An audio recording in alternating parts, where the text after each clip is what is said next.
নমস্কার, কেমন আছেন সবাই? আমার চ্যানেলে আপনাদের সবাইকে স্বাগত। আজকে রান্না করব দুধ পনির। তার জন্য এখানে কড়াইয়ে সাদা তেল দিয়ে ক্যাপসিকামগুলোকে ভালো করে ভেজে নিয়েছি। ভেজে সেগুলোকে তুলে রেখে এই তেলের মধ্যেই এবার ভেজে নেব চৌকো চৌকো করে কেটে রেখেছিলাম পনির, সেই পনিরগুলোকে। খুব বেশি ভাজবো না, বেশ হালকা করে একটু ভেজে নেব।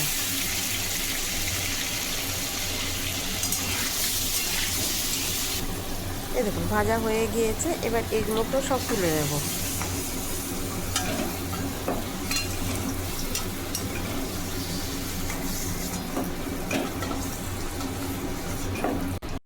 তুলে নেওয়ার পর ওই তেলেই দিয়ে দেব, আর একটু তেল দিয়েছিলাম, তেজপাতা, এলাচ, দারচিনি ফোড়নে দেব। এবার দিয়ে দিব পেঁয়াজ বাটা। এটাকে বেশ ভালো করে কষিয়ে নেব আমরা লাল লাল করে। এই যে লাল হয়ে কষানো হয়ে গিয়েছে, এবার এর মধ্যে দিয়ে দিলাম কাঁচা লঙ্কা, আদা আর সাদা তিল বাটা। এবার এটা দিয়ে বেশ কিছুক্ষণ আবার কষাবো। এই যে ভালো করে কষানো হয়ে গিয়েছে, এবার এর মধ্যে দিয়ে দেব সে ভেজে রাখা পনিরগুলো। এই যে ভেজে রাখা পনিরগুলো দিয়ে আবার বেশ কিছুক্ষণ ধরে এটাকে কষাবো।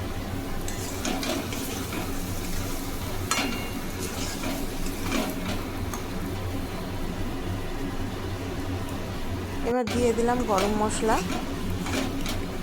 আবার কিছুক্ষণ কষাবো। কষিয়ে এটাকে একটু ঢাকা দিয়ে রাখবো।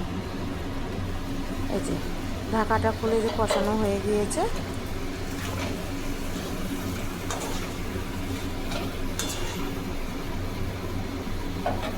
এবার এর মধ্যে দিয়ে দেব দুধ। জলের পরিবর্তে এখানে দুধ দেব। বেশ পরিমাণ দুধ দিয়ে দিয়েছি। এবার এটাকে সিম আঁচে, মানে গ্যাসটা একবারে কমিয়ে দিয়ে তাতে এটাকে হতে দেব ঢাকা দিয়ে আস্তে আস্তে।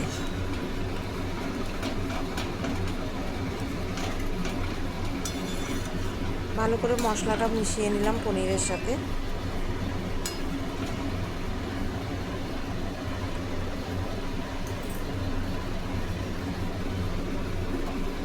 এই যে এবার ঢাকা দিয়ে বেশ কিছুক্ষণ হোক আগে।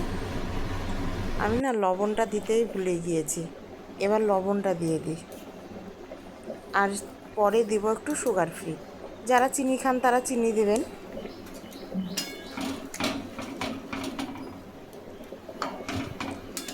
এবার আবার বেশ কিছুক্ষণ ঢাকা দিয়ে, এই ঝোলটা এত ঝোল রাখবো না, এটা বেশ শুকনো শুকনো হবে।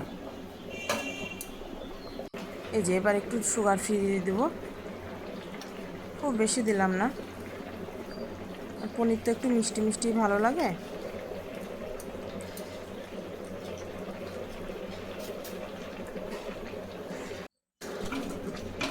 আবারও ঢাকা দিয়ে দেব, দিয়ে বেশ কিছুক্ষণ হবে। এই দেখুন ঝোলটা মরে গিয়ে বেশ গ্রেভি গ্রেভি হয়েছে। এবার এটাকে নামিয়ে নেব। তাহলে রেসিপিটি কেমন লাগলো জানাবেন। রেসিপিটি যদি ভালো লেগে থাকে তাহলে একটি লাইক কমেন্ট করে দিন।